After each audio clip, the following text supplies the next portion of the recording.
Badminton tournament চলছিল, সেই টুর্নামেন্টের পরিণতি দেখুন কি। টিকিয়াপাড়ায় কারুর মনে হলো বিরিয়ানি খেতে যাব, তো বিরিয়ানি খেতে গিয়ে কি হলো, ওখানে একটা গন্ডগোল দোকানে দাঁড়িয়ে, আর সেই বিরিয়ানির খাওয়ার বাসনা সেটা চলে গেল অস্তাচলে, হয়ে গেল বোমাবাজি। তাহলে রাজ্যে যখন বারবার বিরোধীরাই প্রশ্ন তুলছেন কোথায় আইন শৃঙ্খলা, কোথায় পুলিশের ভূমিকা, কোথায় অ্যারেস্ট, কেন বিরিয়ানি খেতে লোকে পকেটে বোমা নিয়ে যাবে, কেন এই রকম একটা পরিস্থিতিতে আসতে হবে, খুব স্বাভাবিক এই প্রশ্নগুলো বর্ণর কাছে তো থাকবেই। বর্ণ, কীভাবে দেখছো বিষয়টাকে? না, আমি তো বিরাট বিরিয়ানি ভক্ত। বিরিয়ানি খেতে গিয়ে আমি পকেটে টাকা পয়সা নিয়ে যাই, কাঠ ফাট নিয়ে যাই, স্বাভাবিক। তো বিরিয়ানি খেতে যে বোম নিয়ে গেছে তার বিষয়ে আমার বলার ক্ষমতা নেই, যোগ্যতা নেই, আমি ভাবতেও পাচ্ছি না এটা নিয়ে কী বলবো। তবে একটাই কথা বলতে পারি, এ সুস্থ মস্তিষ্কের ব্যক্তি না, ক্রিমিনাল মাইন্ডসেট এর আছে, বোঝাই যাচ্ছে। সে যেই হোক, সে তার যাই অ্যাফিলিয়েশন হোক, যে ধর্মের, যে বর্ণের, যে দল, যে পাড়া, তার ক্রিমিনাল অ্যাফিলিয়েশন থাকতে বাধ্য। কারণ বোম তো আর জয়নগরের মোয়া না, শীতকালে দোকানে গেলাম কিনে নিয়ে এলাম। তো সেই জায়গায় দাঁড়িয়ে police will take it own course, law will take it own course. Time দিয়ে দেখা যাক, এরা তো ক্রিমিনাল বোঝাই যাচ্ছে, একে তো আর পাড়ার রকে গেলে পাওয়া যাবে না বা চায়ের দোকানে পাওয়া যাবে না। যখন এরকম একটা ঘটনা ঘটেছে নিশ্চয়ই পালিয়ে যাবে, অ্যাবসকন্ডেড থাকবে, পুলিশ খুঁজে বের করবে। এরকম বহুশই হয়েছে যেখানে এরকম বসে বলেছি লোকে ধরা পড়ছে না, পরের দিনই দেখা গেছে ধরা গেছে। আমরা সেই আশাই রাখছি। বেহালার ঘটনা এখন অ্যারেস্ট নেই, দেখা গেছে তো কি হয়েছে। অল ইন্ডিয়া তৃণমূল কংগ্রেসের পেজ থেকে তো ভিডিও আপলোড করা হয়েছে।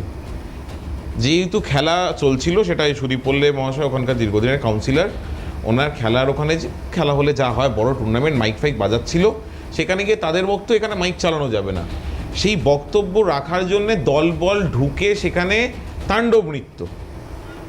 তার জন্যে যা যা দরকার, যেভাবে প্রতিরোধ করা দরকার সেইভাবেই হবে। আমরা তো সুভাষ অনুগামী, নেতাজি সুভাষের অনুগামী। আমরা তো যেভাবেই দেখাবে, যেরকম আয়না দেখাবে সেরকম প্রতিচ্ছবি দেখবে। মানে আয়না কে দেখাবে?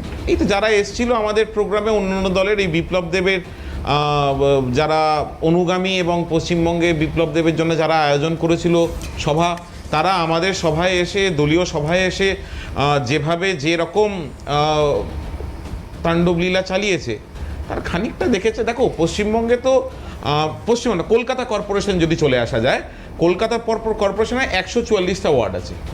খুব সম্ভবত একজন বা দুজন কংগ্রেসের কাউন্সিলর, 3জন বিজেপির কাউন্সিলর, বাদবাকি নির্দল কিছু আছে, বাদবাকি সবই মানে 125-27-30টা মতো তৃণমূলের কাউন্সিলর। প্রতিটা ওয়ার্ডে তৃণমূল, বিজেপি আছে, তাদের পার্টি অফিস আছে, তাদের নানা রকম সভা হয়। কোন সভায় এরকম হয় দেখেছো? আমরা তো মেজরিটি, আমরা তো পাওয়ারের সেন্টারে। 144টার মধ্যে 130টা যদি আমাদের সিট থাকে, তার মানে আমরা ক্ষমতার অলিন্দে বেশিরভাগ ক্ষমতাটা আমাদের হাতে। এবার সেই জায়গায় তোমরা কোথায় দেখেছো যে এখানে কথা বলছো পুরসভার ভোট কিভাবে হয়েছে বাংলায়, সেই কথাও কিন্তু স্বাভাবিকভাবে। বিধানসভার ভোট কি করে হয়েছে, লোকসভার ভোট কি করে হয়েছে, আমি তোমার কথা মেনে নিলাম। পুরসভার ভোট আমি যদি ফর দি টাইম বিং যদি ধরে নিই তোমার কথা অনুযায়ী, যে তুমি যে টোনে বললে, তুমি কি হয়েছে বলনি, যে টোনে বললে যে পৌরসভার ভোট কি করে হয়েছে, আমি ধরে নিলাম তোমার টোনালে, তুমি যা টোনে বললে তাতে পৌরসভার ভোট হয়তো তোমার কথা নিউট্রাল হয়নি, আমি ছড়িয়ে দিলাম। 8 দফায় ভোট, কত হাজার, 10,000 11,000 কোম্পানি, কেন্দ্রীয় বাহিনী দিয়ে, এত মিডিয়া, তোমাদের চতুর্থ স্তম্ভের ছড়াছড়ি, তাদেরকে দিয়ে বিধানসভা ভোট হলো, তারপরে লোকসভা ভোট হলো, সেখানে কি হলো? বেশ, সেখানে কি হলো, রেজাল্ট কি হলো? তুমি বলো না, বেশ বলে না, তুমি বলো। না, আমি বলেছি একদম শুরুতে যে অভিযোগগুলো উঠেছে, আমি বলছি যাই হোক, আমি বলছি কি যে 1946, আজকে শ্রমিক দা এই কথাটা বলছেন যে 1946-এর অবস্থা পশ্চিমবঙ্গে তৈরি হয়েছে। আমি একটু ওফেলেদের কাছে আসতে চাই।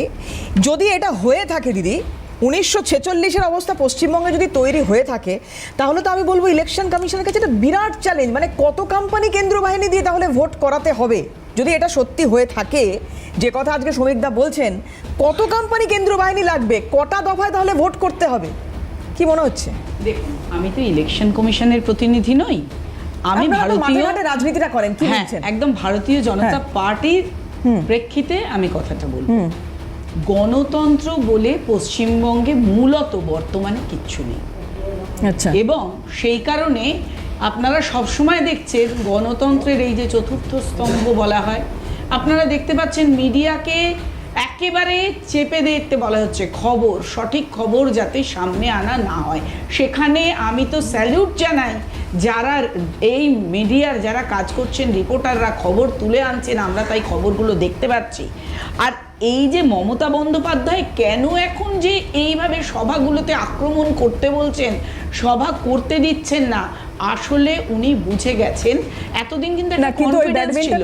ব্যাডমিন্টন ওখানে ব্যাডমিন্টনেরটাই তো। হামলাটা তো বিজেপির বিরুদ্ধে অভিযোগ উঠছে, না তারা না, চালিয়েছে। এবার বলি, বিজেপি যদি এতই ক্ষমতাসীন হয়ে যাবে বিরোধী আমি আসবো, হয়ে, বলো, আসবো। বিরোধী হয়ে, তাহলে তো আমি বলবো মমতা বন্দ্যোপাধ্যায়ের এক্ষুনি তো পদত্যাগ করা উচিত।